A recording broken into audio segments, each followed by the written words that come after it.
this region as well, because our local team, the Fundy Highland Subway Selects, will be playing for gold against a very good Rockets team from the Moncton area of New Brunswick, and that game gets started about an hour from now. And correct me if I'm wrong, but the Fundy Highland Subway Selects and the East Bantam Rockets, they've played 4 games so far against each other. Both teams have won 2. Mm-hmm. Both teams have lost 2. Mm-hmm. And if I'm not mistaken, I feel like the majority of them, if not all of them, went to a shootout. Yeah, this is going to be a very, very tight game. And, of course, you can catch that on 360 Live here as well. Don't leave this one early. No, but stay in with us. between games, go over and check that one out. The Major Midgets, they don't play for bronze at the Major Midgets because there's really only one prize, and that's getting to go to the TELUS Cup, which this year is going to be in Thunder Bay. The championship game between the Halifax Max, I think everybody expected them to be there, and the Kensington Wild, another team that kind of flew under the radar a little bit. They're playing for gold in that one. That's a 1 o'clock start there over in Charlottetown. And the female midgets, the bronze medal game should be just wrapping up fairly shortly. We've got Western Wind of Prince Edward Island taking on the Eastern Icebreakers out of Newfoundland Labrador. And then the host team, the Northern Lightning out of Bathurst, will take on a team that I've got to see a bunch of times this season. And no disrespect to the Lightning, but I fully expect to see Station 6 out of the metro area around Halifax to be going to Sudbury to represent the Atlantic region at the SO Cup. Yeah, we've both been very fortunate to watch them play a couple times this year, and the resiliency that team has. Mm-hmm. I mean, even if they're down, they don't give up, and the coaching is incredible too. Well, I mean, you look at the series that they had against our local team, the Subway Selects, just to get to the Atlantics. They were down 2-0, came back to win 3 games in a row to get there. But right now we got to turn our focus back to the Pee-wees and the Atlantic bronze medal game between the host and the home team in this game. They're wearing their whites with the red and black trim, the Pictou County Crushers, taking on the Kings County Kings of Prince Edward Island. We'll send things downstairs to Bill for the pregame introductions and O Canada.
All right, let's take a look at the starting lineups, and no big surprise, the goaltending matchup the same as it was on Thursday night between these two teams. Georgia Burrows for the Crushers and Micah Pollard of the Kings getting the starts for their respective teams. Burrows a 1-1 record, a 2.0 goals against average, a .915 save percentage, and for Pollard an 0-2 record.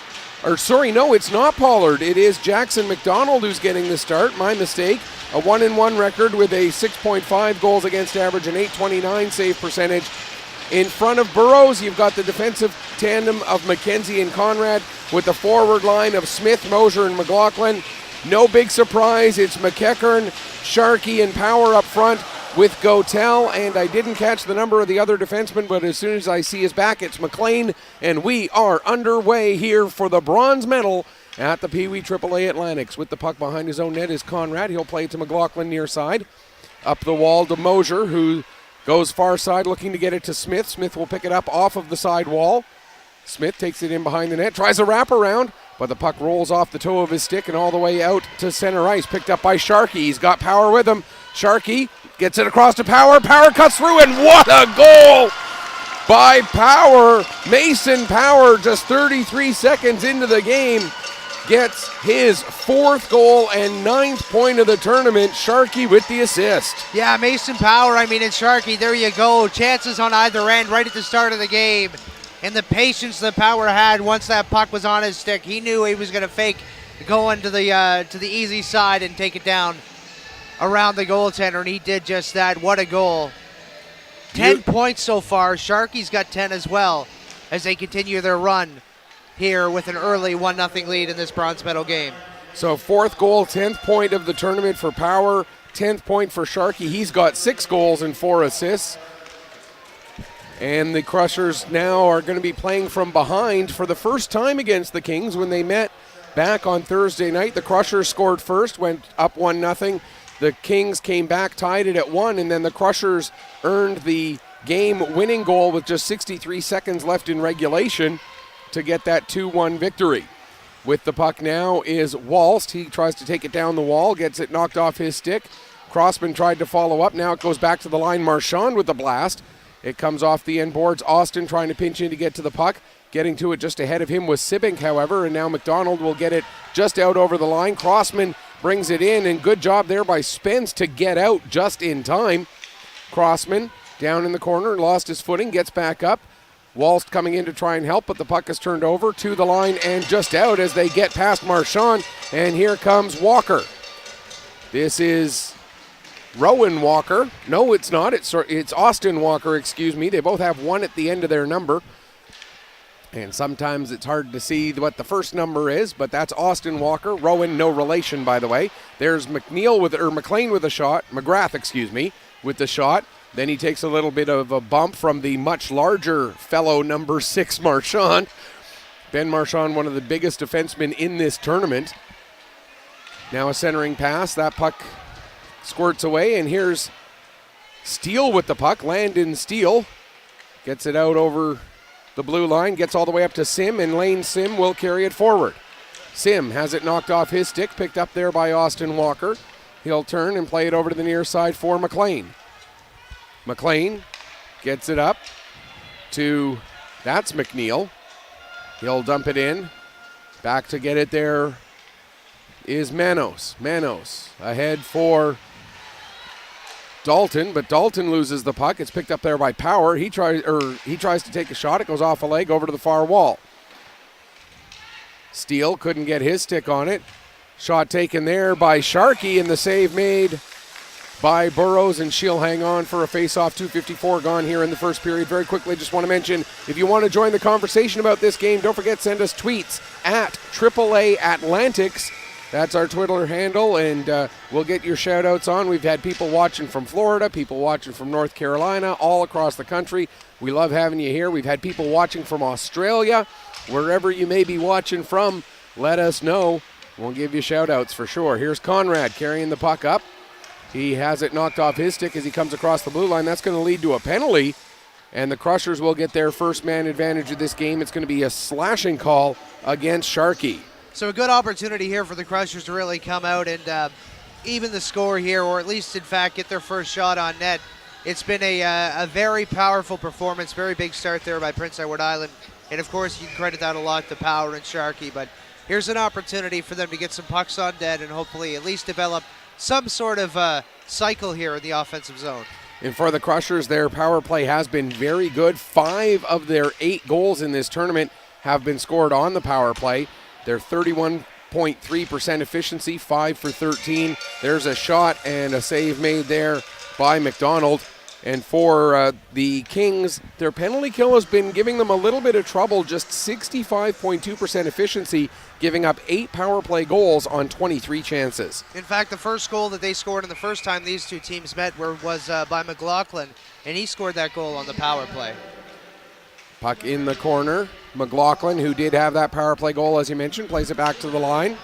Now coming near side for Conrad. Conrad skates it in, takes a shot, save made, puck bouncing around. And it goes just wide off the stick of Smith. Smith gets it back, plays it to Mosier. Mosier working it up the wall, then turns and changes direction to get away from the check of Walker. Mosier over to Smith. Smith with a shot, and a big block there by the Kings defenseman. Now back over to Mosier. Mosier back to King, and what a save by McDonald! My. Jackson McDonald coming across looking like Carey Price sticking out the leg. Wow. Couple of players losing their sticks, the puck in that general area. They're trying to pick up sticks and get pucks controlled at the same time. Now sent down the length of the ice. 50 seconds left to go in the man advantage. How about that save by Jackson McDonald? Holy cow. Spence with the puck now. He gets it out and across to the far side for Crossman. Crossman will carry across the blue line. He has Walsh right with him. Pass to Walsh, back to Crossman. Crossman with a shot. That's up over the crossbar. Comes to Austin at the point. Kingsley Austin has it knocked off his stick. And here comes McGrath back the other way.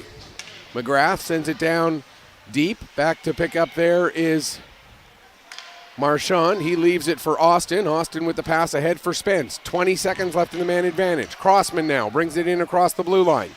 Stops, gets the puck kicked away from him with a nice defensive play by McGrath. And now Drew McDonald, no relation to the goaltender, had the puck. There's 2 McDonalds and 2 Walkers on the Prince Edward Island team from Kings County. Neither of them are related sets in any way, so believe me, I checked. Here's a pass ahead for Sharkey as we're back to 5-on-5. Sharkey gets tripped up by Marchand, and we'll see the first Kings power play of this game.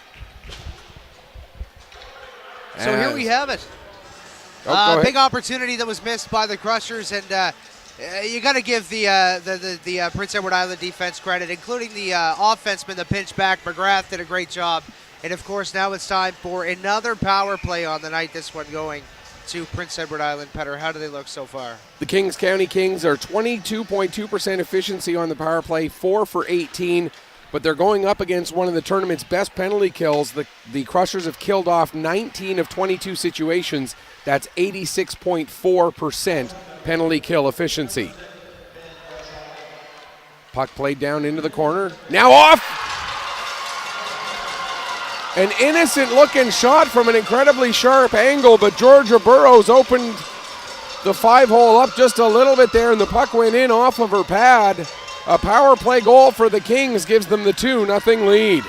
And there you go, Sharkey's second point of the night. He's got 11 points in the tournament right now, and it wouldn't surprise me at all if they give Power an assist there. So we've seen 2 goals so far by PEI early on in this game in the first 6 minutes, and the 2 people that were involved are the 2 people we've been talking about. That would be Power and Sharkey. And you got to feel like that's one that Burrows probably wants back, as she just started coming off of the post a little bit too early, and when she opened up, the puck went off of her and just rolled in across the goal line. Crushers now trying to get some pressure going as they trail by 2. Played out to center by the Kings. Here comes McEachern. McEachern takes it all the way down below the goal line, throws it out front. That's cleared away by Campbell. Now Steele will get it to the line and just out. As we get confirmation of Sharkey's goal and Power's assist. So it is exactly Sharkey on the power play from Power. Sharkey's 7th goal of this tournament. His team has scored 14. He's got 7 of them. It isn't that crazy to think, his team has scored 14 goals in the combined points with Sharkey and Power, 22. Unbelievable. Those 2 guys absolutely carry the vast majority of the offense on this team. There's a D-to-D pass that just stays onside. Nice play by Marchand there to keep that puck in, but now here comes Walker. This is Rowan Walker trying to get through the check of Smith. Now takes a shot. Burrows makes the save, and there's Civic coming in to try and gather up a rebound, but Burrows able to get on top of that puck and hang on for a face-off. And it was a good save by Burrows, too, especially when it comes to the rebound control. I assume she's feeling a little bit uneasy letting in 2 goals so early, but she's got to really tap into what she's good at and really calm down, and that save's going to help doing that 100%. Puck played around to the far side, intended for Smith, but he had a little trouble corralling it. McKenzie was right there on him. We've got 2 McKenzies in this game, one a defenseman for the Crushers, Dominic, the other a forward for the Kings. That's Carson, and it's that's McLaughlin with the puck right there. He'll dump it down. Back to get it is Drew McDonald, who plays it around the boards. Gets it to the line and out past Dominic McKenzie, who was having trouble keeping his feet there. Now the Kings get it back just inside their own blue line. Played ahead. Racing to get to it there is Austin Walker, but McKenzie will get to it just ahead of him. Plays it around to the near side for Conrad. Conrad's pass ahead. That gets broken up by McGrath. McGrath down into the corner as they battle along the near side wall. Now a cross-ice pass partially broken up by McNeil, but it does still come out to center. McNeil now will pick up. Leaves it for McGrath, actually. McGrath carries in, goes far side for Walker. Walker has his pocket pick. Nice defensive play there by McKenzie. Now McKenzie tries to bring it out in front of his own net. Nearly coughs it up there. Able to recover enough to help Smith and Walst get it out to center. Now Smith will pick up. He's got a man with him. It's Spence. Smith gets it through to Spence, and what a save by Jackson McDonald. The story of this game in my mind right now, yeah, sure, it's Sharkey and power, but it's just as much about number 00, Jackson McDonald. He's made a couple of incredible saves so far, Petter. That right pad save he made in the first 3 minutes of the game kept the game 1-0 PEI's favor. And then right there again, following the puck, following the player, and making sure he's cutting off the angles. Just an incredible start. Puck cleared down the length of the ice. Icing was indicated for a moment, but it ends up going right in onto Burrows. Interesting fact about this game, there are 5 teams in this tournament. There are 2 female players in this tournament, both of them playing in this bronze medal game. Isa McPhee, defenseman for the Kings, and Georgia Burrows, goaltender for the Crushers. And both of them have had a really, really, really good tournament, and it's so fun to see them compete. And they're good hockey players, and the hope for Hockey Canada, and especially these teams, is to allow more women to be integrated in these type of tournaments for any team, because women are just as good as men at this game, and especially at this age, it gives them confidence and allows them to skate with their peers. They have a lot of fun doing it. There's a shot from the point. It comes loose for Spence, and he scores! Wyatt Spence, Johnny on the spot. McDonald made the initial save, but his momentum carried him almost all the way out of the crease, and when the puck bobbled out of his possession, it went right to Wyatt Spence, and Spence made no mistake about it. At 8:46 of period number 1, it's now 2-1, and for Spence, that's his first point of this tournament. And a great job following the puck off the rebound. He had his stick on the ice, and that's what they teach you at this level, is to get your stick on the ice in front of the net, and it pays off. And no chance at all for Jackson McDonald, as he had to go post to post. Great goal, great initial shot, and the Crushers have cut the lead to 1. Austin off of the draw gets it over to Marchand. Ben Marchand gives back to Austin. Ahead for Steele. Steele gets it up to Sim. Lane Sim loses it at the blue line. Marchand with that booming blast. And the Kings now with possession, get it out to center, but it's turned over to Dalton. The goal unassisted now. Dalton with a shot, and he scores! McDonald blocked the shot, but it ended up going up into the air and then rolling down almost right behind his back at 9:13. 2 goals, 27 seconds apart, and it's now 2-2 just like that. What a comeback as well, and Keegan Dalton scored against this PEI team. The first game they played, it came in the third period. This one just as big as that one was, because that one was the winner. This one ties it up in the first period. What a big comeback and show of resiliency from these Crushers. Yeah, that Dalton goal came with 63 seconds left in regulation to give them that victory. Now he scores a big game-tying goal, and those are his 2 goals and 2 points so far in this tournament. And that one comes in unassisted as well. So 2 unassisted goals, 25 seconds apart, and now the Crushers' shooting gallery continues. Here's Steele. He gets his stick lifted, but it comes back to Marchand with that boom. Now Steele takes a whack at it, and the puck rolls down into the corner for Sim. Lane Sim trying to stick handle his way out, but he'll get hooked up, and that'll lead to another Crusher penalty, as Lane Sim, doing much like his father did when he was in the NHL, drawing penalties. And it's going to be Isa McPhee who's going to go off for the hook. I've always wondered what that household must have been like, because John Sim not only is a tough, gritty guy, but he's also a guy who likes to have a lot of fun. And I can imagine his kids skating around or even in the basement playing mini sticks, just having a blast. And again, it's nice to see that translate here, where the Sim name lives on with a drawn penalty. And right off of the draw, there's a chance for Smith, but he puts it up high. Conrad now gives to Mosier. Mosier to McKenzie. His shot steered aside. In behind the net now, trying to work some space was Smith. Coming in to help out is McLaughlin. Back to the line. McKenzie couldn't get it under control. Now Mosier picks up, goes to play it over to the near side D, but Conrad was outside the zone, so now the Crushers have to come back out, get reorganized. 30 seconds gone in the penalty. Here's Mosier bringing it back in. Mosier stops, gives to McKenzie. McKenzie couldn't find a good shooting lane, so plays it to Conrad. Conrad in front for Smith, and Smith's deflection ends up going wide. Now Mosier picking up at the wall. Back to the line, McKenzie. McKenzie tees it up. That shot gets blocked. McLaughlin trying to get settled to get that puck off of the rebound, but he and one of the Kings players, Sharkey, get all tied up. Now it's back to the line again, McKenzie. McKenzie walks along the line, takes the shot, save made by Jackson McDonald, and he'll hang on with 57 seconds left in the penalty to Isa McPhee. And a great play there, moving the puck around the ice. PEI is doing a good job, though, keeping those point shots allowed so that, Jackson McDonald can make his point and stand tall in net. But, Petter, this is an exciting game. It's so nice to see it tied with the first period, 4 minutes left. And it's important, I think, for Jackson McDonald. He's made a couple of saves after those 2 goals, 25 seconds apart, getting his feet back underneath him there, much like Georgia Burroughs did after she gave up those goals, both in the first 6 minutes of this game. Very good point. Campbell with the puck now gets it ahead as we're still on a Crusher power play for another 37 seconds. There's Crossman, just could not get that puck out of his feet to get a good shot away. And the Kings able to take advantage, and here comes Walker. That's Rowan Walker, as we finally see the 2 instead of the 9 in front of the 1. Out come the Crushers, but it's dumped right back in again.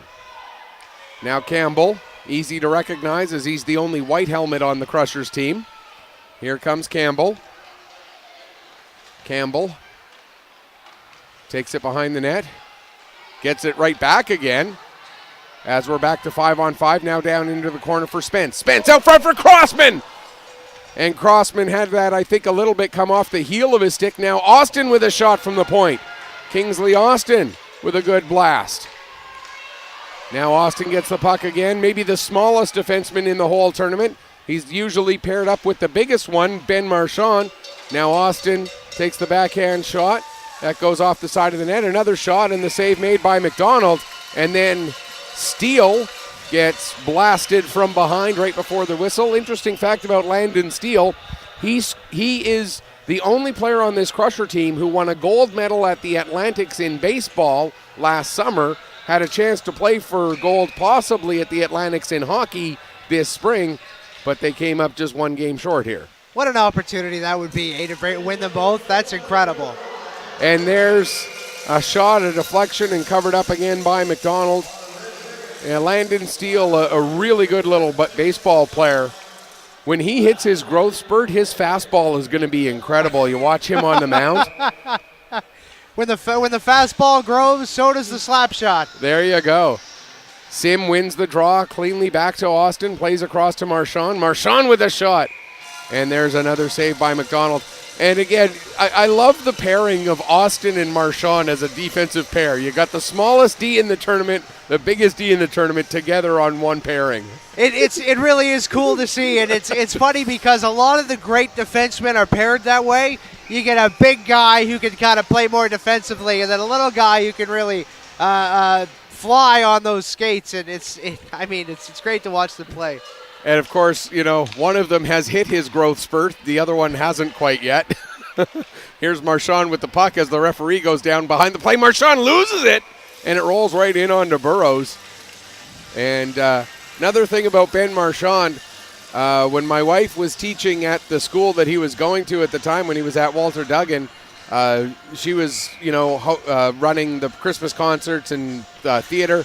Ben McDonald was her tech guy for every single performance that she had, and she says he's an absolute tech guru. So not only is he a good hockey player, but he's pretty good at running lights and sound.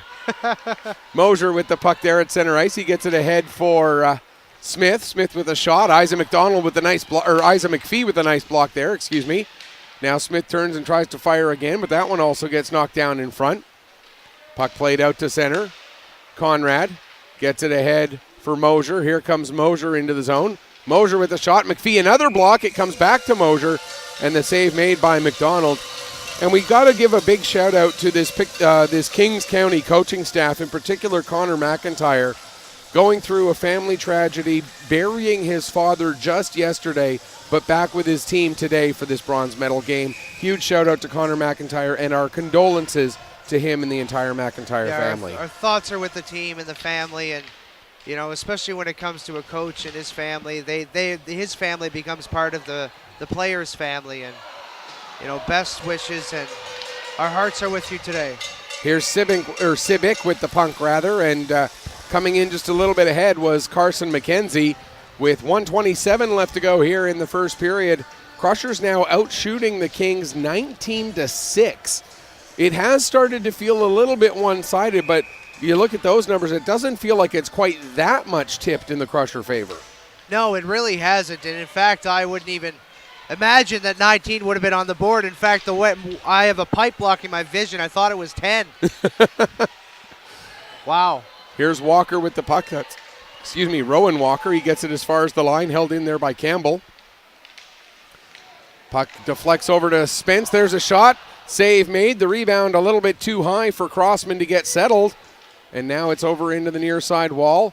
Comes to Crossman. He'll play it back to the line for Campbell. Campbell with the shot. McDonald with the save. And insert your own joke here about a Campbell and a McDonald, one taking the shot, the other one making the save. I've been waiting a long time to use that one. We got 21 shots right now, Petter. You just mentioned that seems like a crazy number, and it is. Last time these guys played on Friday, Pictou County got 41 shots on the net, so averaging a little more than they did last time, but still in the ballpark with that 41 still. Austin out at center ice, plays it down into the Kings County zone. Picked up there by Drew McDonald. He'll wrap it around the boards. Comes back to Austin at the line again. Sent back down low into the corner. Sim trying to get on it. Now with it is Dalton. He turns and tries to fire, but it goes off a leg and in behind the net. Now trying to jam it in short side on the wraparound attempt. But Jackson McDonald able to make the save, and that's going to be his, once they put that one up, that would be his 20th save of this first period. 23.4 seconds left to go. And so far, like you said, the Crushers have been doing a great job, but somebody's on the ice right now that I really, really like watching play, and that's McGrath coming in for PEI. He's had a good tournament when it comes to killing penalties and just making the big plays on the ice. He hasn't been getting all of the points. Of course, that's been going to Sharkey and to Power, but he's definitely been a big player. And there's a face-off win by the Crushers, and that's something we've seen them do a lot. They push the puck forward off the face-off win in those offensive zone face-offs and turn it immediately into a shot on goal. They've been so effective with that here in the early going. There's Mosier. Couldn't quite pull the trigger. Just 5 seconds left in the period, and when Mosier went to play it back to the line, Conrad went left instead of right, or went right instead of left. And so that will do it for period number one. Shots on goal finish off 22-6 for the Crushers. A glorious start for Pictou County as far as that goes, but both goaltenders have allowed two to get by them, so we're all square after the first 15. You're right, Petter. The scoring started with Sharkey. He got a goal assisted by Power got a goal assisted by Sharkey, and then Sharkey got the goal assisted by Power. Both of them have 11 points so far with those 2 points on this tournament. And, of course, then two unassisted goals from Pictou County, which isn't something you see every day. Spence with the first one and Dalton with the second. Those came very quickly. But since then, and since the first two goals of the game, we've seen both goaltenders kind of settle down and get back into a relaxed and calm scenario, especially when it comes to Jackson McDonald, who's made 20 saves so far. McDonald really standing out. And I've got to be honest, I thought it was going to be Micah Pollard who was going to get this start. Pollard was absolutely brilliant in both of his games. It's McDonald's turn, though, and McDonald's showing me, hey, you know what, I can be just as good. And, that's the nice thing about at this level, if you've got two goaltenders and you're giving them equal playing time, this just happens to be his turn, even though it's the last game of the tournament. It's a good problem to have for any coach and for anybody on that team for sure. Puck is in the Kings County end here early. Comes up to Power. Power working his way ahead. Power still with the puck. Takes it all the way behind the net. Ends up losing his footing, and then the puck rolls off to Conrad. Conrad goes to play it ahead to Mosier, who plows into his fellow captain, one of the assistant captains, rather, for Kings County. But that was definitely not an intentional body check, so a good non-call by the referee there. There's Bulpett with the shot from the point. Puck comes to McEachern. He'll play it back to the line. Now back across to the near side for Bulpett. Bulpett and Smith both there. Smith able to get it out to center. McLaughlin now gets away from Bulpett, but the puck rolls too far from him, and McLean gets onto it. Literally ends up getting onto it in the corner in his own zone. Now it comes out to Rowan Walker. He'll get it ahead for McEachern. McEachern gets around the defenseman, cuts towards the middle, and ends up putting it through the top of the crease over towards the near side wall. Sharkey, trying to get through five white jerseys, is able to do so. Gets down into the corner, but then loses the puck to Walst. And the Crushers will pick up and carry it out to center. 1.5 minutes gone here in the opening period. In the second period, excuse me.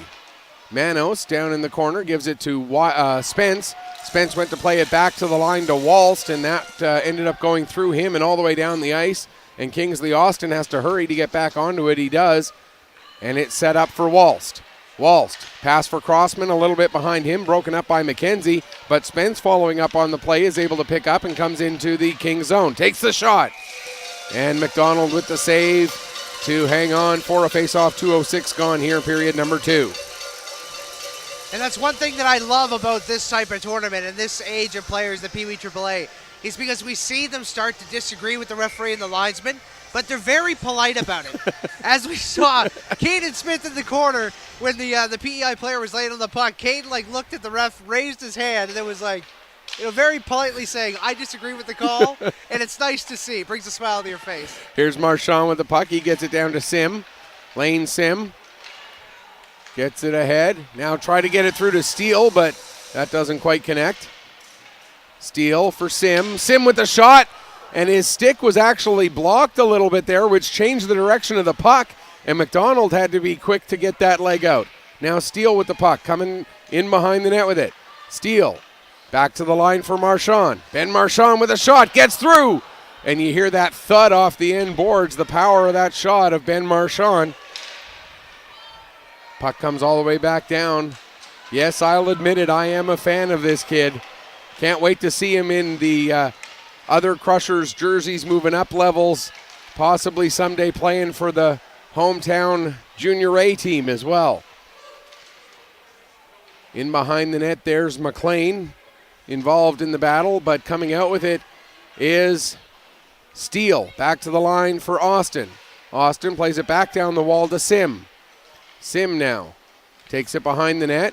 Gets the puck knocked away from him by McNeil. Coming back to help out is Steele. Steele with a couple of nice little moves, then ends up getting tripped up over his own stick. Fans behind the glass arguing, but it was pretty clear that Steele tripped on his own stick, not a member of the Kings players. Now the puck sent behind the net. Getting there first is Conrad, but he loses it. There's a wraparound attempt, and Burrow's able to make the save. Somehow she holds the post.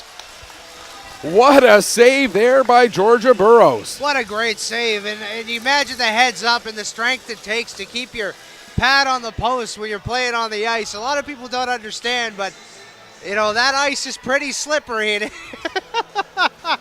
it's hard to do. We talked earlier about Burrows being one of the two girls in this tournament.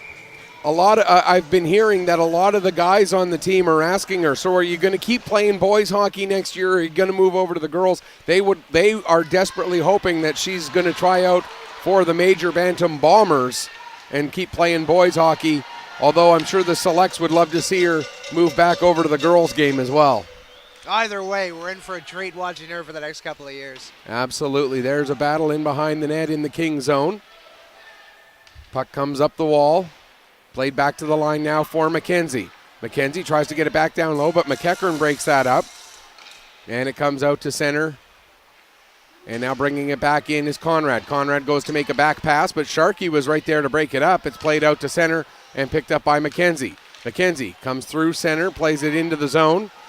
Immediately turned back up the other way. Long lead pass intended for Power. Broken up by McKenzie. And now the puck back out to center, picked up there by Mosier. Here comes Cade Mosier. Mosier working down the right wing wall. Mosier cutting to the middle and able to tuck it underneath McDonald. The patience of Cade Mosier gives the Crushers the 3-2 lead. What a play by Mosier. He waited, and he gets his first goal of the tournament. He's now got 4 points for Cade Mosier. And he rolls along as the Crushers finally are able to beat Jackson McDonald on their 25th shot for only the third time. A great goal there by the captain, and want to send a quick shout out to Casey Seaman watching from Strathroy, Ontario. Fans of Spencer Mathers of the Blues, who will be playing a little later on today. As the puck dumped in onto Burrows. As they announce it as Manos with the goal, but it was clearly Mosier. Well, I'm sure that'll end up getting changed later. We're going to mark it on our sheets as Mosier because, and give these referees, a little bit of, cut them a little bit of slack. A lot of these guys, the way they wear the jerseys tucked in, sometimes it's a little hard to tell what's a 13, what's an 18. So also, their celly game is pretty hard, so the second they score, they like to skate off and do a nice celebration. It's hard to see the jerseys when they're scraping the ice with the glove. That's true, too. Puck bouncing around there in the Crusher zone, picked up by Walker, but he couldn't settle it down. Now it comes to McDonald at the point. McDonald sends it towards the net. Manos is there to corral that with 5.5 minutes gone here in period number 2. Crossman gets it out to center. McDonald waiting for it there, but he's met immediately by Wyatt Spence. Puck played back down into the Pictou County zone. Sibic couldn't corral it, and Walst will come out. Walst goes to play it ahead. That's broken up there by McDonald. He gets it up to Austin Walker. Walker down into the corner, went to try and play it in front for Rowan, but that doesn't quite connect. And now the Crushers come back out the other way. Here's Dalton. Keegan Dalton trying to get around Gotel. Dalton gets around Gotel, takes the shot, the save made by McDonald, and he'll hang on for the face-off. 6:08 gone here, period number 2. And another big save there by Jackson McDonald on a play where the defenseman stopped skating for PEI and allowed the Crusher to walk right in. And to be able to maintain your integrity in front of the net when that player can either go to the right or the left is a tall task, but he made another big save for PEI. Sarah Cuddy says she's hoping for another hat trick for Dawson Sharkey. He did have a hat trick. He's actually had 2 hat tricks in this tournament, if I remember correctly. Yep. No, yes, he's had 2 hat tricks because he does have 6 goals so far. No, sorry, he had 1 hat trick earlier in the tournament. Here comes Sim. To steal back to Sim, and Sim just put it through the crease. And if Keegan Dalton was standing up instead of on his back, it might have been 4-2. Not sure how exactly Dalton ended up on his back, but if he had been standing, we'd be looking at another Selly right now. There's a nifty little move by Sim, another one by Sim at the blue line, but it ends up putting him offside. So good job by Sim to recognize that and pull the puck back out before it crossed the blue line completely. Gotel with the puck now. Connor Gotel, fans on his first pass attempt, able to recover enough to get it up ahead. Now McEachern, but he had to wait as Power went in too early. Now the puck picked up by McKenzie. Knocked away by McEachern. Sharkey goes to chase it down. Sharkey with 1 goal already today. And again, Sarah Cuddy hoping for a hat trick. But this time Sharkey passes it off. The shot gets taken. And the save made by Georgia Burrows with almost dead on halfway through this game. 7:31 left to go here, period 2. And another face-off and another save there by Burrows. She hasn't been tested as much as McDonald has, but has been able to maintain the same composure as the Kings have a big opportunity and a goal. Right off of the face-off, immediately they score. I believe it was Power. The shot from the point was deflected in front. Power picked it up, forehand to backhand, and put it just over the stick of Burrows, and Power gets his second goal of the game, his 3rd point of the night, and we are tied at 3. Power took the draw and gets the goal. More good news for fans from Prince Edward Island. We'll give that to you in just a second here. After we get the word of the goal, puck comes back to Manos off the draw. As we get confirmation of Power's goal. McEachern gets an assist. And McDonald with an assist as well. So it's Power from McEachern and McDonald at 7:35 to tie this game up at 3. We've played a little over half the game now, and it's like we're starting from scratch.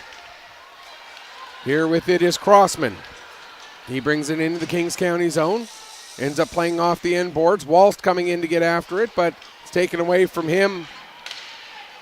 And then McDonald ended up losing it. Now a wraparound attempt. A couple whacks at it there for Spence.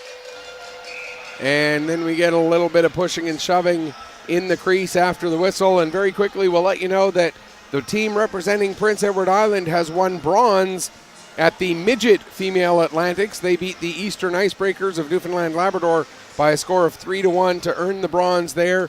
The gold medal game coming up in a little bit. Station 6 out of the Metro Halifax area taking on the Northern Lightning, who are the host team, playing out of Bathurst. And we're going to get coincidental penalties here to, I believe it was Walker and Smith. Yep. So we'll stay. And here's an interesting stat for you. This is the 11th game of the tournament. This is just the 3rd set of coincidental penalties that have been called all weekend long. Dalton with the puck. Plays it right on net and held on to there by McDonald. And that just shows how clean these games have been played. That this is just the 3rd set of coincidental penalties we've had so far. I feel like the officiating has been really good as well. You know, they've been able to tell when the body contact penalty needs to be called or when it was just, just accidental contact. And of course, to be able to call it games like this where there's a lot of parents in the crowd from everywhere, it can be a little intimidating, but they're doing a great job. Puck goes in behind the net. Dalton plays it over to the near side. First one to it there is going to be Bulpit. He gets it ahead. And McKenzie able to help get it out of the zone. Sibic going in after it, but getting to it first is Austin. Austin went to make the cross-ice clearing pass. That ends up getting broken up. Now, Austin Walker having trouble controlling it. It gets to Dalton. Dalton tried to feed it to Steele, but the pass a little bit behind him. Picked up there by McDonald. He gets it to the line and out. Now coming back in with it is Steele. Landon Steele from the faceoff dot. Shot can't get through all the traffic. Puck in the corner. Dalton gets it to Sim. Lane Sim had his stick tied up there by McLean. Now Sim and McLean into the corner. Steele comes in, grabs the puck, gets tripped up, and coming in to pick up for the Kings is Walker. That's Austin Walker. Now coming out, here's Sibic. But Sibic had to make a little move at the blue line. That ended up putting McKenzie in offside with 5:08 left to go here in period number 2. Power's just been incredible. I mean, the whole tournament long, he had 2 points on Thursday. On Friday, he had 4 points. Yesterday, he had 3 points, and 3 points again on Sunday. Same with Sharkey. I mean, you can look down the same amount of score line, and they've been able to put points up for this team. And you have to look at their futures and know it's a bright one. if they keep the development going, and all signs point to that they will, 100%. And when you look at, ahead to junior programs, both the Summerside Western Capitals at the junior A level and Charlottetown at the major junior level, there's a shot, save, rebound. Both of those programs love using homegrown talent. So you know that both of these guys, if they choose to play all the way up into junior and beyond, they will have a place to play. Now we get a bit of a trip up there as McLean goes down. Nothing gets called. Play carries on. Puck around to the far side for Manos. He is able to get it ahead for McLaughlin. McLaughlin plays it up now to the captain, Mosier. Mosier back to McLaughlin. McLaughlin with a shot. Blocker save made there by McDonald. Now a chance for McLaughlin again, and this time a pad save by McDonald. In the corner there, McLaughlin. He'll play it back to the line, Marchand. He takes the shot. It goes just wide. Comes all the way up the far boards to Austin. He'll send it back down low. All the way around to the near corner for McLaughlin. Down to Mosier. Trying to get away from the check of McPhee. Back to the line, Marchand. Marchand, nice little move to get around McEachern. Now gets the shot away. And it's underneath McDonald. That was a good save. The way he was looking, and there's a nice little exchange between McDonald and Smith. As Smith gives him a little pat on the head, and McDonald gives him a little pat back. A lot of these guys over like spring and summer hockey, they end up playing together on Atlantic teams and seeing each other at so many tournaments throughout the course of the year. So good to see the camaraderie and the friendship there on the ice, even though they are rivals playing for this bronze medal. In behind the net, Walst with it. Tried to play it ahead. Now it's knocked away by Power. Puck comes to Crossman at the near wall. He'll play it back to Marchand. Marchand just gets the shot away as Sharkey was coming in looking to knock that away from him. Now a shot from Spence and another save by Jackson McDonald. All he's done so far in the first nearly 30 full minutes is make 29 saves on 32 shots. Yeah, and I mean, great performances from everybody on the ice, especially the goaltenders. But, Petter, I want to advance a little bit on what you said earlier about the relationships that these kids that they make throughout their careers. And it's a lot different than it was 20 years ago with social media there. You can follow your players. You can friend your friends on Twitter and Instagram. You can follow their hockey careers. Back 20 years ago, if you were playing Pee Wee hockey, you would have only seen these guys and girls play when you were playing against them. Right nowadays, you can follow their progress online and become that much closer, which has a lot to do with the amount of respect in the game today. There's a couple more chances and a couple more saves made by Jackson McDonald. And I know you and I are not the guys to pick the players of the game, but if we had to do it after the first almost 30 minutes, I know who'd be getting my vote for the team in gold. 30 saves so far already. 30 saves. Unbelievable performance. McPhee with the puck behind the net. Isa McPhee carries it ahead. McPhee makes the pass up for Walker. Rowan Walker, that is. Dumps it down into the Crusher zone. Back to get it there, Conrad. Conrad gets tripped up, but coming back to help out is Lane Sim. Sim gets it up to Dalton. Dalton for Steele. Here's Landon Steele.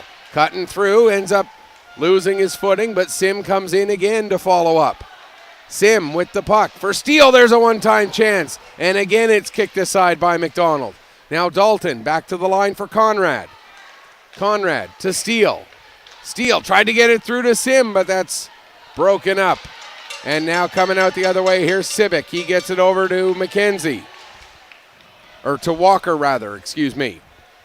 Walker dumps it in, but McKenzie of the Crushers turns it right back up the other way to Conrad. Here's Conrad leading the rush. Takes it all the way down to the goal line, puts it off the side of the net, picks up his own rebound.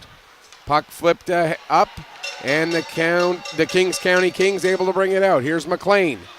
McLean takes the shot. Puck comes off the end boards, picked up there by Conrad. Now the Kings with it again. There's a shot, a save made by Burrows. And the Crushers able to get it back out to center ice. 1:45 left to go here in period number 2. Loose puck picked up by Sim. Sim goes across to the far side for Smith, and what a save by Jackson McDonald, excuse me. Wow. Holy cow. Now we got a couple players down on the ice, and I think we're going to get some penalties here. Another power play for PEI as a couple of players tangled up in the corner, in the penalty. Is going to go to Manos. I think that was Manos, yeah. Yeah. Again with the jersey tuck. I wasn't sure if that was a 13 or a 3. But It was 13, and so at 13:34 of period number 2, we get the second penalty of the game, or second shorthanded situation of the game for the Crushers. Puck down into the King zone. Back to get it will be Drew McDonald. Takes it behind his own net. McDonald working his way ahead. McDonald gets the puck knocked off his stick there by Mosier. Now Mosier will pick up and bring it back in. Cade Mosier tries to cut, but that one's cleared away, and now here comes Sharkey back the other way into the final minute. Power play will carry over to the third if the Kings don't score in the next 45 seconds. There's a shot, and they do score! Off the shoulder of Georgia Burrows as she wasn't quite able to hold the post. And it's 4-3 for the Kings. Sharkey again with a nice goal, and that is his second of the game. As Sharkey once again showed that no matter where he is on the ice, he can be dangerous. And a power play goal gives PEI a 4-3 lead. For Dawson Sharkey, that's his second power play goal of this game. And what else can you say? And there's an offside against the Crushers. But an amazing performance by Sharkey. Goal comes unassisted on the power play at 14-16. And we got Andrea Kane saying, Kaner cheering on our spring hockey teammates from both teams in the bronze medal game. And puts hashtag nailbiter. There's an understatement if I've ever heard one. This game indeed is a nail-biter. Great back and forth action. Crushers have carried lead for a while. Kings have carried the lead for a while. They have it again here. We're into the final 20 seconds of this second period. But there's a chance for McKenzie. Couldn't quite pull the trigger after the initial save by Burrows. Rebound came right to McKenzie, but he could not get the shot away. Now here comes Spence. He gives to Crossman. Crossman back to Spence. Spence with the shot. Save made. Crossman couldn't get his stick on the rebound. We're going to get another penalty. And it's going to go for a rough against Crossman with 0.1 seconds left to go here in the period. So basically a full 2 minutes of power play time for the Kings to start the third period. Although technically it will show 1:59 once that 1/10 of a second comes off, but really it's a full 2 minute penalty. Just the way the clocks work. Once the first 1/10 of a second comes off, it changes from 2 minutes to 1:59. It's one of those math things. You got to just sort of smile and nod and go, I don't okay. understand it, but I'm glad you do, Petter. That's all that matters, right? Actually, no, it didn't come off. All right, I stand corrected. Here, I thought for sure I knew what I was talking about, but what a good finish, though, for PEI with that last second goal there, and then, of course, starting the third and final period of the bronze medal game with a power play. You couldn't ask for a better finish there for Prince Edward Island, and, of course, Mr. Dawson Sharkey with an absolute incredible shark-like goaltender praying from the corner boards. So that will do it for period number 2. The Crushers scored once. The Kings scored twice. And so after 30 minutes of play, it is Kings County leading the Pictou County Crushers by a score of 4-3. We're going to take a break. We'll come back, get you ready for the third period in just a few minutes. You are watching the 2019 Pee Wee AAA Atlantic Hockey Championships here on 360 Live.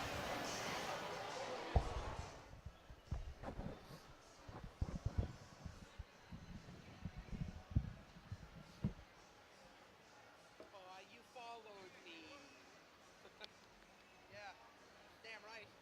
Can't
straight or battle for Northumberland.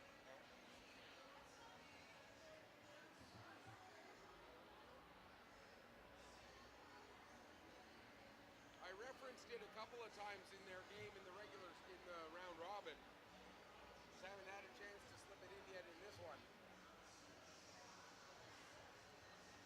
The battle for Northumberland, boys.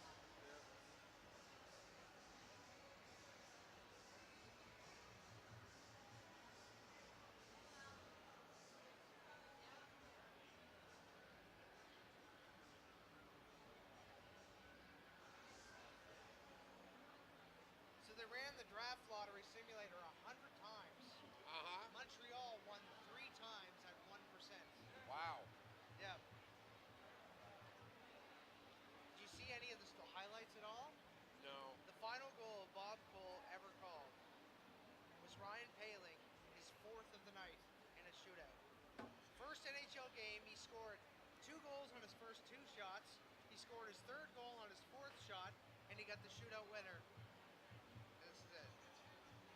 Look, they did the little...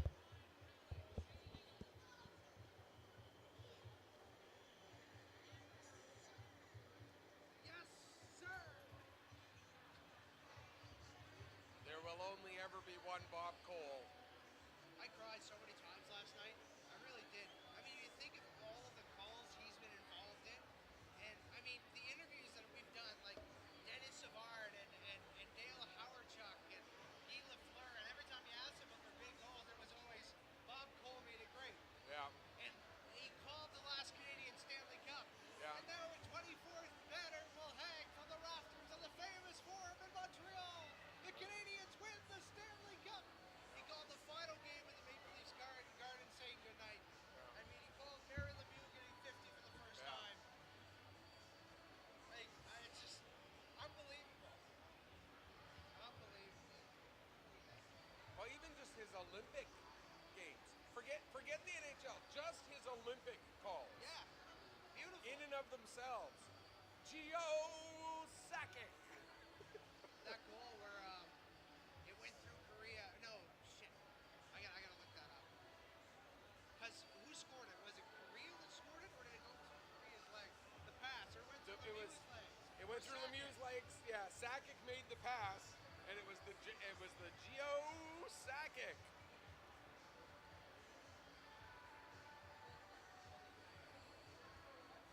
No, that's not it, but this is a good one too. Yeah.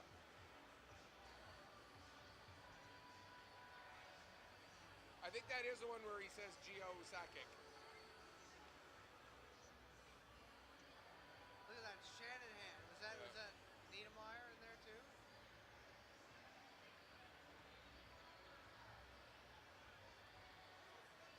No, not.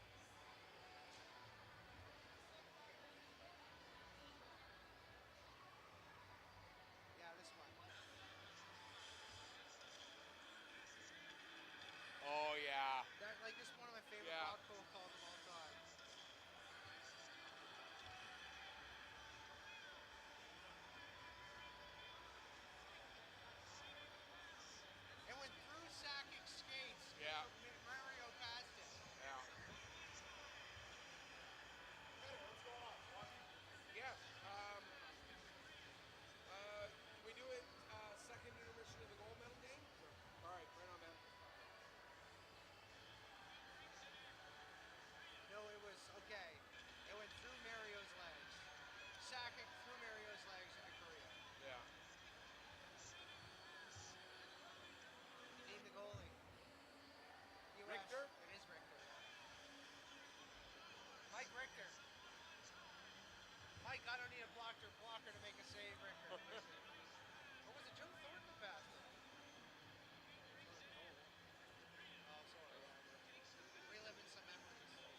Welcome back as we get ready for the third period of this bronze medal game.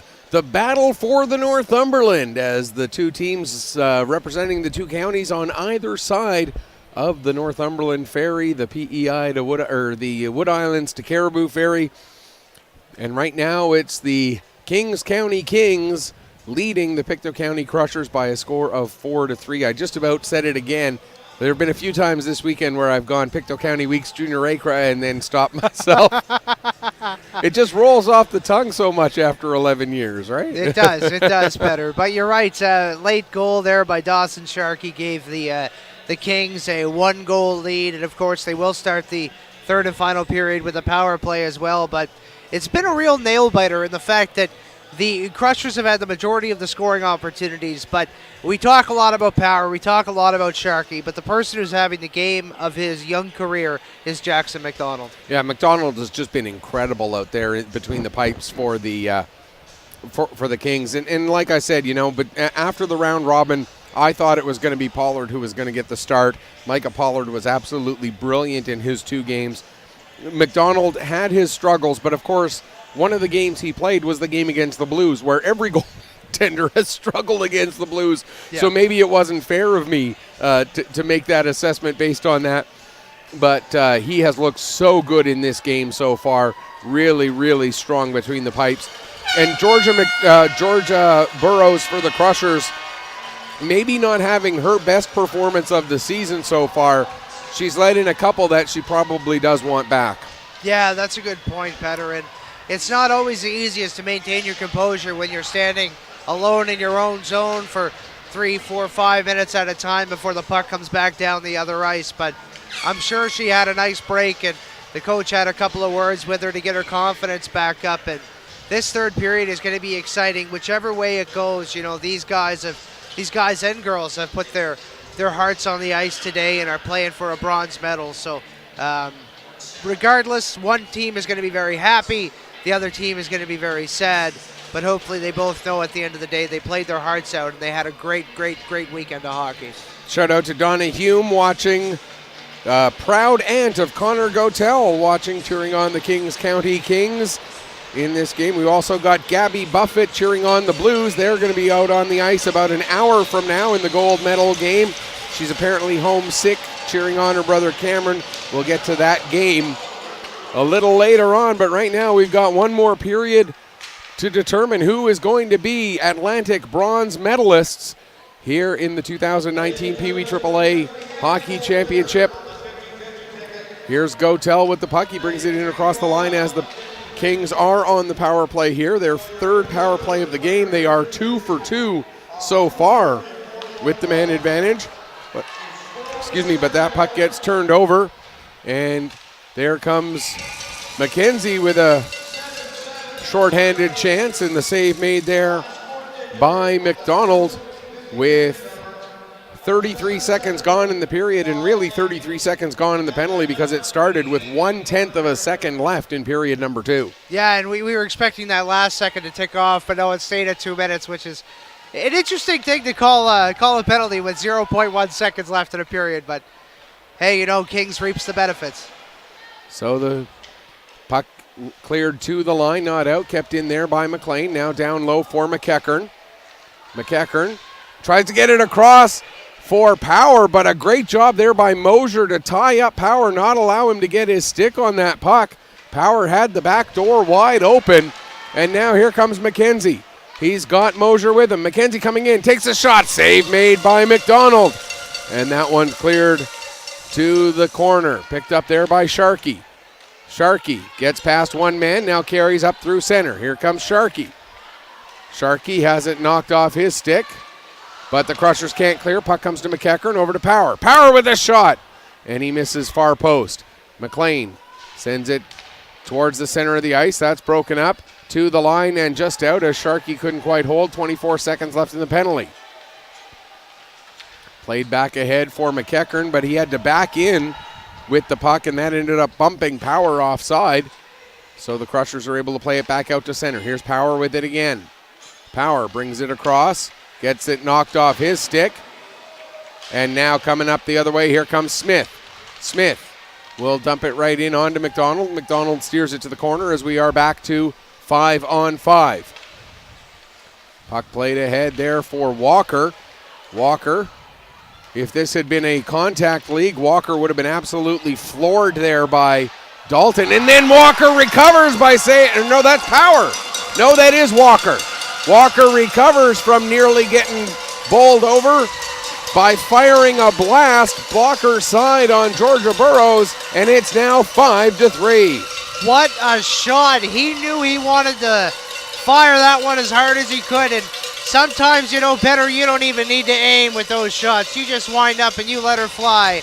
And Walker with a goal, and Rowan Walker, he's been everywhere. It's only his second point so far in his first goal, but what an impact has he had, and of course, 2-goal lead. Puck on the stick of Conrad now as the Crushers trail by 2 yet again. They trailed by 2 earlier in this game, 2-0.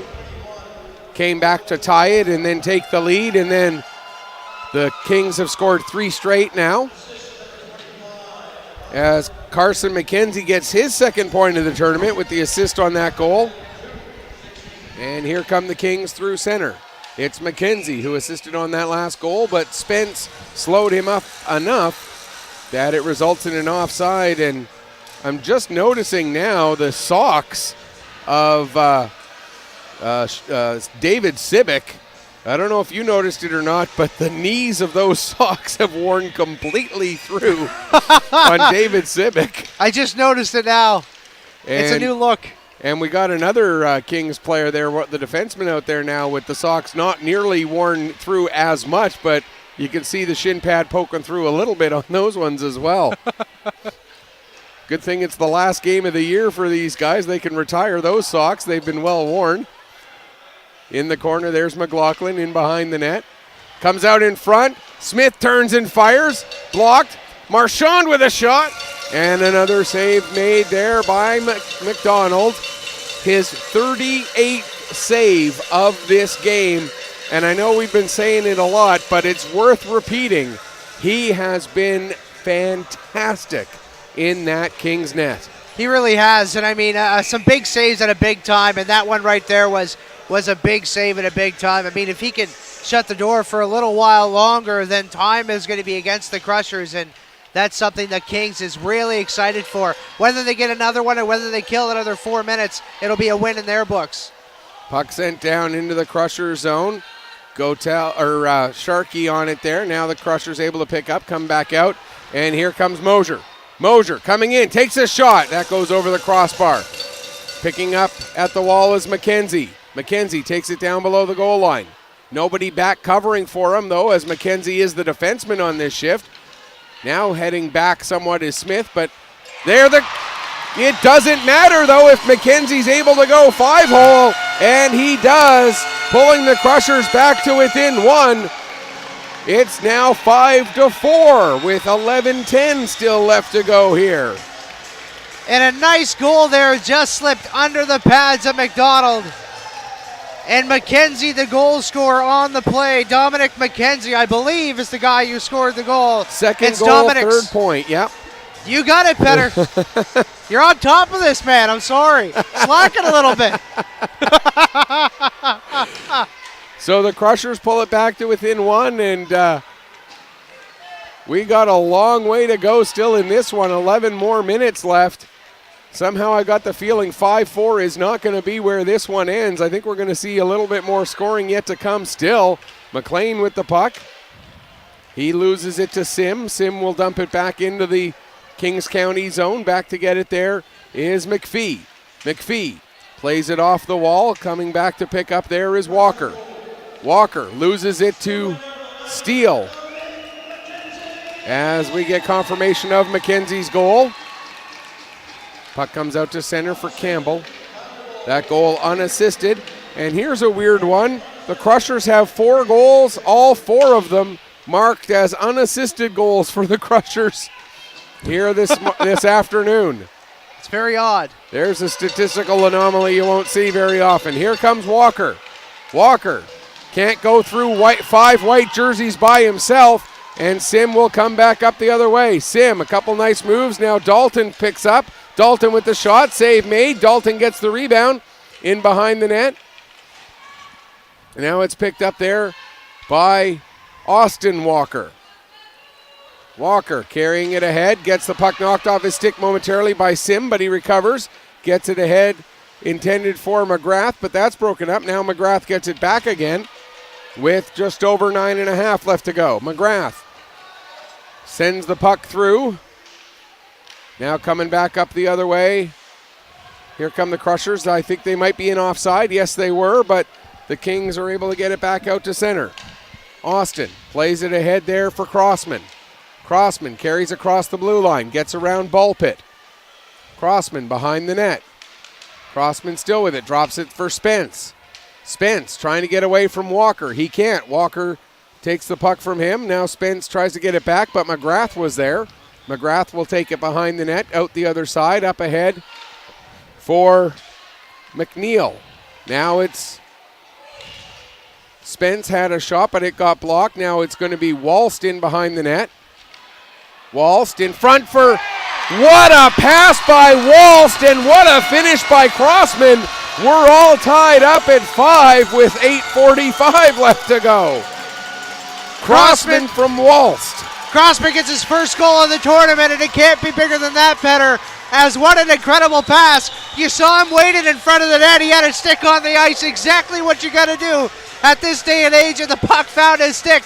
He went far side on the goaltender, and on the 44th shot, they get their 5th goal. And well, she's all tied up here at the Wellness Center between Prince Edward Island and the Crushers. How about that pass, though, by Levon Walsh to see Crossman get that pass through and right onto his stick, right into the shooting lane, so that Crossman didn't even have to adjust in the slightest to get that shot away. Here comes McEachern now. McEachern coming through. Down into the corner. McEachern still on the puck. McEachern plays it off the side of the net. Now it comes rolling out in front. McLaughlin was there, but Mosier ended up picking up the puck. Now he gets it to Conrad. Now for McLaughlin. McLaughlin gives to Mosier, and Mosier comes out. Over to Smith. Smith coming in. He's got Mosier and McLaughlin with him. Over, and they score! The puck goes off the defenseman who was trying to break up the pass. And the Crushers get their 3rd goal in the span of 3 minutes and 13 seconds to go from a 2-goal deficit to a 1-goal lead. And you can't help but feel for Jackson McDonald on that one, the puck going in off of his defenseman who was trying to break up the pass. You got to be lucky to be good and be good to the lucky, Petter. And Smith was really good and really lucky on that one. He made space for himself on the outside and then decided to throw it into the most dangerous area on the ice, which is in front of the net. And you're right, even though Jackson McDonald had the right play on the puck going post to post, you're right, it did deflect off something in front of the net and make its way past them. So a rough experience for the goaltender, but on the other side, it's a great moment for Smith. And Smith gets it unassisted. Another unassisted goal. Because it went in directly off of the defenseman. I think that's why it's an unassisted goal regardless of how Smith got the puck. So far the Crushers have 6 goals and 1 assist in this game. Amazing. There's your statistical anomaly for the day. Puck ends up coming in offside as Sim lost it just outside the blue line as we now reach the halfway point of this 3rd period. Score is now 6-5 for the Crushers, but again, we still got 7.5 minutes left. It might be a race to who gets to 10 first at this point. McPhee picks up in her own zone. I have a feeling that we are playing first 1 to 10 wins. Up ahead there for Civic. Civic has a little trouble controlling it. It rolls to Steele. Steele has it knocked off his stick. McPhee racing after it to the far wall. She gets there first, plays it up the wall. It's hit by Sim. But then picking up is Walker.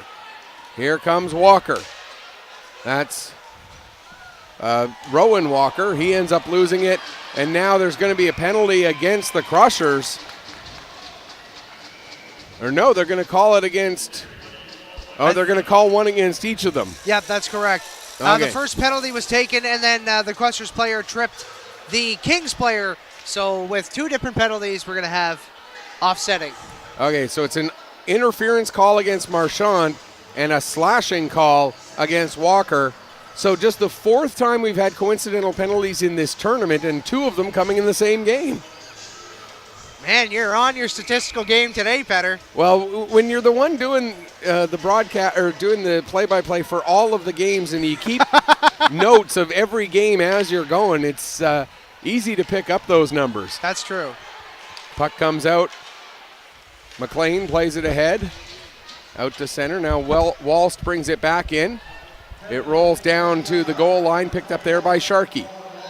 Sharkey carrying ahead. Sharkey coming through center. Sharkey's got power with him. Sharkey gets his pocket picked though, and then a couple of players go down. Referees decide that it was all incidental, and so the Crushers come back out the other way. Puck just slipped down as they'll go off on a line change. Back to get it there is Bulpit. Bulpit plays it ahead. Cross ice pass broken up by Mosier. Mosier with the shot, and a glove save made there by McDonald with 6:01 left to go here in the third period. Crushers with the 5-4 lead. I mean, another big save by McDonald, and the glove saves there, they look a lot easier than they actually are, but when you've got coincidentals on the ice, it stays 5-on-5, and both of these teams given a big opportunity to come back. But you gotta say the focus is really on four key offensive players for the Kings, and that would be Sharkey, that would be Power, that would be McGrath, and then of course finally I think Walker's got to be mentioned there as well with that big goal earlier on in the period. Puck dumped down into the Pictou County zone. Back to get it is Austin Walker. He tries to play it out in front, but that's broken up by Campbell. He gets it to McLaughlin.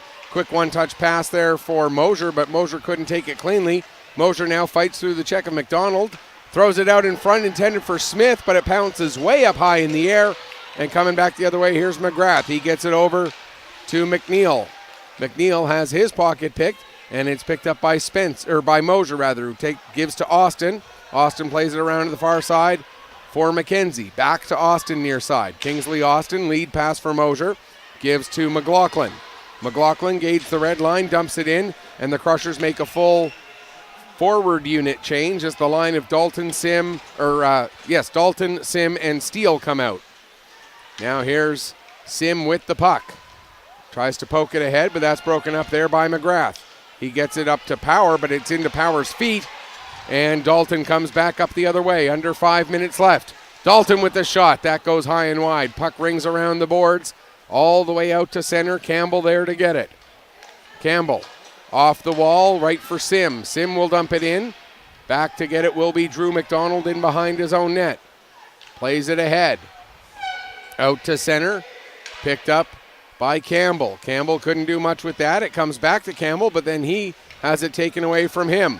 Back to the Kings blue line. McDonald gives it ahead there for Power. Power gets taken down by Campbell. No call. No, they will call it.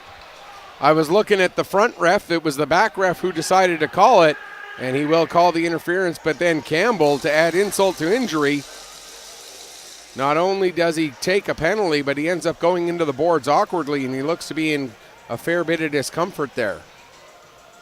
Yeah, and I mean, the call is what it is. I feel like it was a good call by the referee. I mean, in no way, shape, or form did he ever go for the puck. It was just one of those box-out plays where he ended up slipping, and in slipping, he took down the attacking player as well. So we are going to have a Kings power play here for 2 minutes with 4:16 left in the third. And the Kings 2 for 3 so far on the power play in this game. So a glorious chance to tie this one up with just over 4 minutes left. Dump down the length of the ice. So a good start to this kill. Back to get it there will be McLean. He wraps it around the boards, but it goes up over the glass. And so the Crushers will get an offensive zone faceoff while on the penalty kill. And right idea there by Matthew McLean, but unfortunately for him, he just put the puck a little bit too high off of the glass there. And that's one thing that you're taught at this level is to get the puck off the glass and out of the zone, right? And to maintain zone possession by keeping it in the corners, and then you find somebody right in front of the net. And that's why we see so many goals in these tournaments being passes from the corners in front of the net for players with their sticks on the ice. And when you learn how to use the glass and the boards to your advantage better, it pays dividends in the long run, not only to your career, but also to your teammates who know that's an easy play to alleviate pressure. Speaking of teammates, we had Willie McDonald talk at the banquet last night. We'll talk more about what he had to say at the next stoppage. But the theme of teammates was a big part of what Willie McDonald addressed to these young men and women at that banquet last night. Here comes Power with a shot. Burrows with a kick save over to the far wall. And now McKenzie able to play it out to center. McNeil knocks it down, but it's hopping a little bit. Now Mosier trying to send it down the ice. Walst finally will, with 1:13 left to go in the penalty. 3.5 minutes left to go in a game where the Crushers have a 1-goal lead. Passed ahead. Coming through center, here comes Sharkey. Sharkey gets it taken away from him, played back out to center, but brought right back, or Walker went to make a pass and it ended up rolling off the heel of his stick. Now McLean will send it in, and back to get it will be McKenzie. 45 seconds left in the penalty. McKenzie flips it down the ice, just inside his own blue line. It's picked up there by McNeil. Now ahead for McEachern. He tries to get it through to Walker, but that's broken up by Conrad and sent back down into the King zone. Played ahead. Now Austin gets the puck and sends it down into the King zone. 25 seconds left in this penalty kill as the Crushers are being very effective on the shorthanded situation this time around. McEachern will carry it into the zone. Loses it to Manos, and Manos flips out to center. And if you wanted to draw up how to do a power or how to run a penalty kill, this kill that the Crushers have been doing right now would be the perfect textbook to use on how to set up a penalty kill. And the kill is over as back out on the ice is Campbell. He comes across to the bench for a change. Spence comes on, and we are back to 5-on-5 with 2 minutes left to go. Here's Lane Sim, with the puck. Landon, his older brother, played for the Major Bantams this year. I called quite a few of their games, hence the error. Now Sim gets it back again, tries to take a shot. It goes off of McDonald and into the corner. Now played back to the line, Conrad. Gets it in on McDonald, and McDonald will cover up. And speaking of McDonald, Willie McDonald, as I mentioned, spoke at the banquet last night, and you were talking about being a good teammate. That was the big theme of what he had to say is, as you come up in the level, sometimes it doesn't matter how much skill you have. It's how good of a teammate you can be that will determine whether you get a role on those big teams going up to the next level. That's a really good point, Petter, and you're right. You know, team play is a big portion of your career, and if you make life on the ice easier for your teammates, then you're going to have a better chance of keep moving it up in the league. And I feel like both teams tonight are playing really good with their teammates in terms of giving them the puck, allowing proper ice time, and, of course, minute and 15 left here. Picked up by Sharkey. And you got to wonder how much longer Jackson McDonald is going to be in his net. But the Crushers doing a good job of not allowing him to even think about heading towards the bench. Now the puck sent down the ice. And that's going to be an icing call. And speaking of an icing call, we got a shout out here on our tweets for the linesmen. Shout out to Bailey McKay working the lines today, the youngest official at this tournament. And also a shout out to you and I and to our great cameraman, Brian, for the broadcast. Thank you very much, Robert McKay, for those kind words. And Bailey McKay certainly doing a good job out there on the ice working the lines. Thank you very much. We're into the final minute here. Crushers that close to getting the bronze medal if they can hang on to this 1-goal lead. Dalton with the puck behind the net. Into the corner. Takes a bump. Puck comes loose. And it's worked ahead. Kings get it out to center. The pass goes through Power. Conrad plays it back the other way. Mosier will dump it back in. And Jackson McDonald still can't get out of his net. 30 seconds left to go. Back out to center again, but dumped back in by McKenzie. Mosier trying to settle the puck down. Mosier able to get it. 20 seconds left. Sends it in deep. Dalton now in the corner. Comes out of the corner. Takes the shot. It goes up into the glass. Here come the Kings, 13 seconds left, out to center, but it's Conrad getting it there. He'll dump it back in, and it looks like the Pictou County Crushers. Now we got a little bit of pushing after the whistle as Keegan Dalton getting into it with a couple of different Kings players, and you'd hate to see something like that mar the ending of what has been an absolutely fantastic game by these two teams. Exactly, and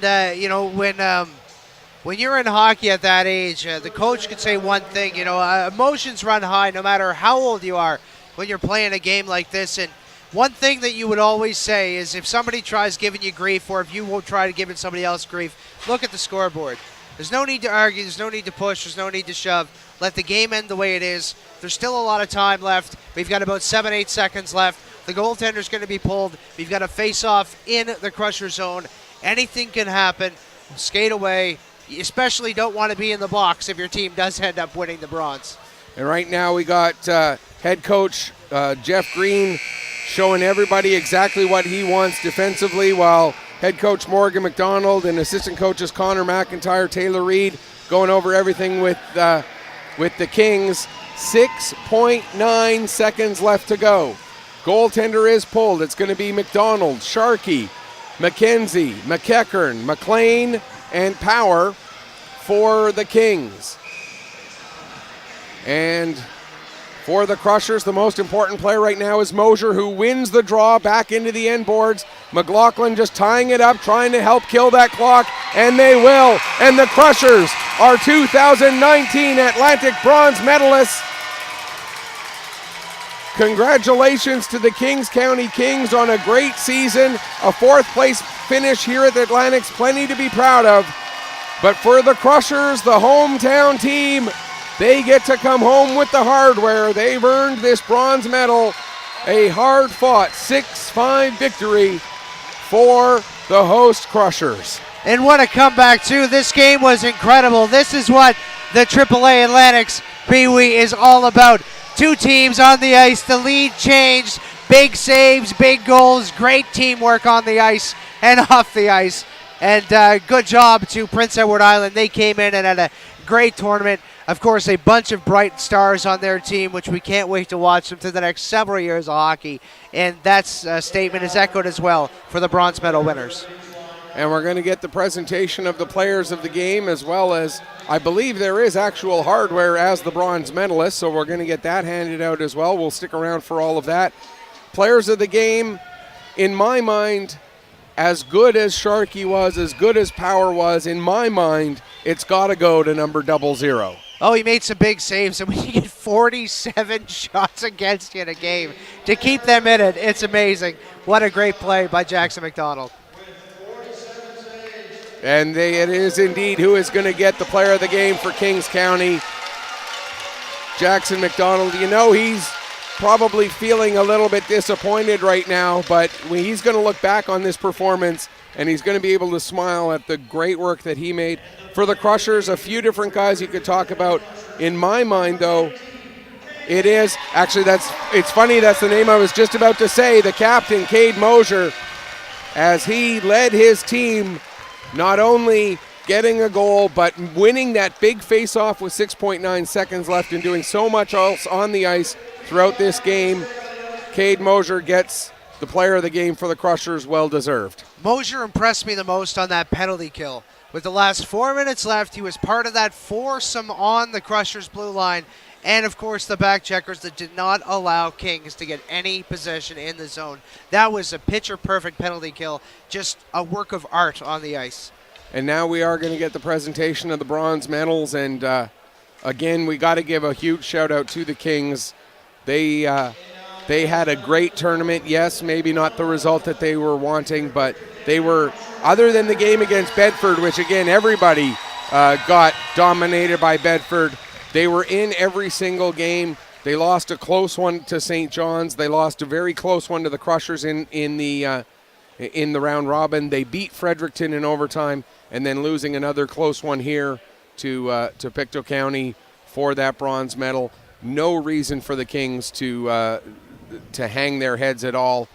They are the fourth place team in Atlantic Canada. That's saying something. It is, and it's not easy to get here at all. And when you do get here, you have to face, like you said, the best teams in Atlantic Canada. And for them to put all of these big teams up against the ropes with 1-goal games and a big overtime winner, it just goes to show that these kids have an incredible future ahead of them, and hockey in Prince Edward Island is alive and well.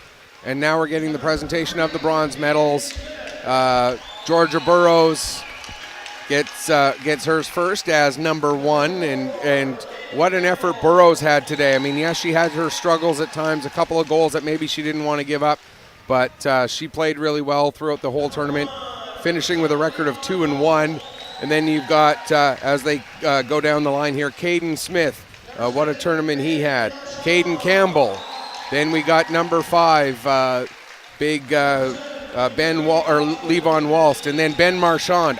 Kingsley Austin. What a future he's got once he has his growth spurt. Even if he doesn't, Petter, he's one of those guys that has character, and he's got some speed as well.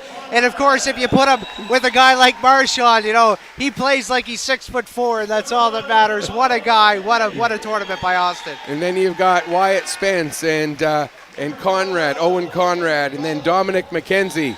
Now we're getting Keegan Dalton, who scored that big game winner in the first meeting between these teams with 63 seconds left in regulation. Ben Manos, who had a good tournament on the blue line. Lane Sim, the NHL bloodlines run true in that guy.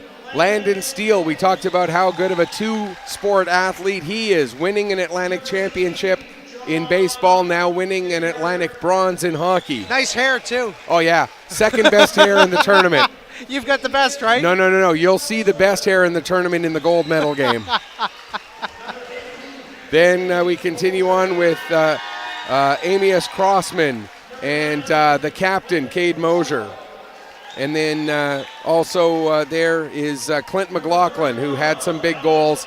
And the goaltender who didn't play in today's game, but Alex Palmer, he had a couple of big games in this tournament as well. And then the coaching staff, Jeff Green, Rick Cameron, Ross McKenzie, Luke Austin, and a guy that you and I both know pretty well, Brent Turnbull, and the manager, Carolyn Steele. And that's also a couple of their APs who didn't get to play in this tournament, but were with the team for the whole weekend, getting their medals as well. And now the coaching staff getting named. I gotta say, not only did this team play well on the ice, but they were really good ambassadors as the host team in this tournament. Got to give a big shout out to the Crushers. Congratulations on their bronze medal. When I was doing the camera for the games on Friday, I had a couple of them come up and join me for the game between Kings and Fredericton. And when that game was in overtime, I asked them who they thought was going to win and who was going to score. And I hate to say it, but they picked it. They nailed it. They said Power was going to get the goal, and he did. And they know their hockey, and they were cheering for every single team that was on the ice. And here we go, a team picture to signify the bronze medal champions here. And I'm going to snap a picture myself. And congratulations to the Crushers. Unfortunately for them, we still have one game left to go, which means they're not going to be able to celebrate out there on the ice for too long. You know, they're going to have some fun over in the dressing room. They, of course, as the host team, they've had the big Crushers dressing room all weekend long. They've been able to hang out in the room that the Junior A Crushers have been using. That's been their room for the run of the tournament. So the only thing they changed was the music the Crushers listened to. The Junior A Crushers a little more eclectic than what we've heard in the locker room from this Pee Wee unit. So that'll do it for the bronze medal game. Again, congratulations to Kings County for a great fourth place finish and a great season. And to the Crushers, you are the 2019 Atlantic bronze medalist. Congratulations. We got one game left to go. We're going to take a break. We'll come back and bring you the gold medal final. The two teams that went into yesterday undefeated. They played a very close game against each other yesterday. Now it's the rematch. The St. John's Hitmen will be looking for revenge against the Bedford Blues. That game coming up in just a few minutes.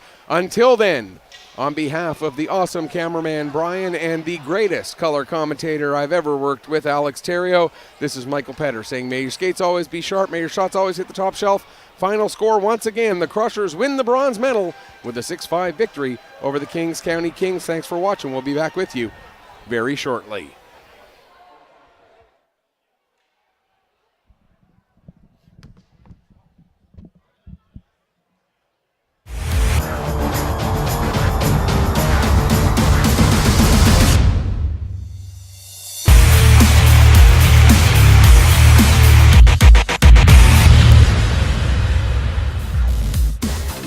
Hi, I'm Steve Power from the Atlantic Hockey Report, and this weekend we're in St. Margaret's Bay, Nova Scotia for the Bantam AAA Atlantics. But we have coverage from all the major Atlantic championships all throughout Atlantic Canada. We've got correspondents in Pictou County, Nova Scotia, correspondents in Clarenville, Newfoundland, and we have coverage from all the events. Watch it on our final episode of the Atlantic Hockey Report on 5 TV1.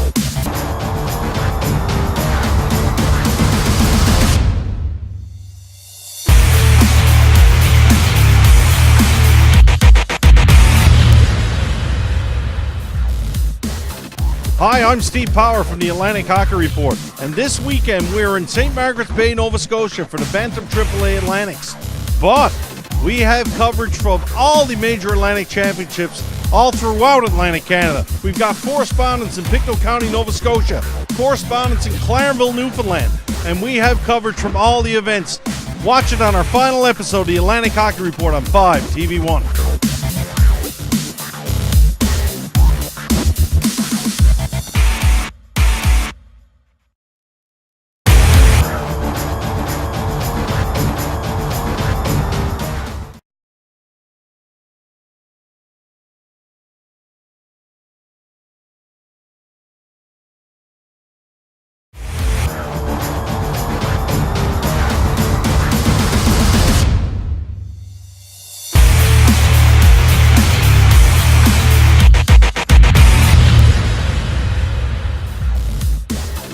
Hi, I'm Steve Power from the Atlantic Hockey Report, and this weekend we're in St. Margaret's Bay, Nova Scotia for the Bantam AAA Atlantics.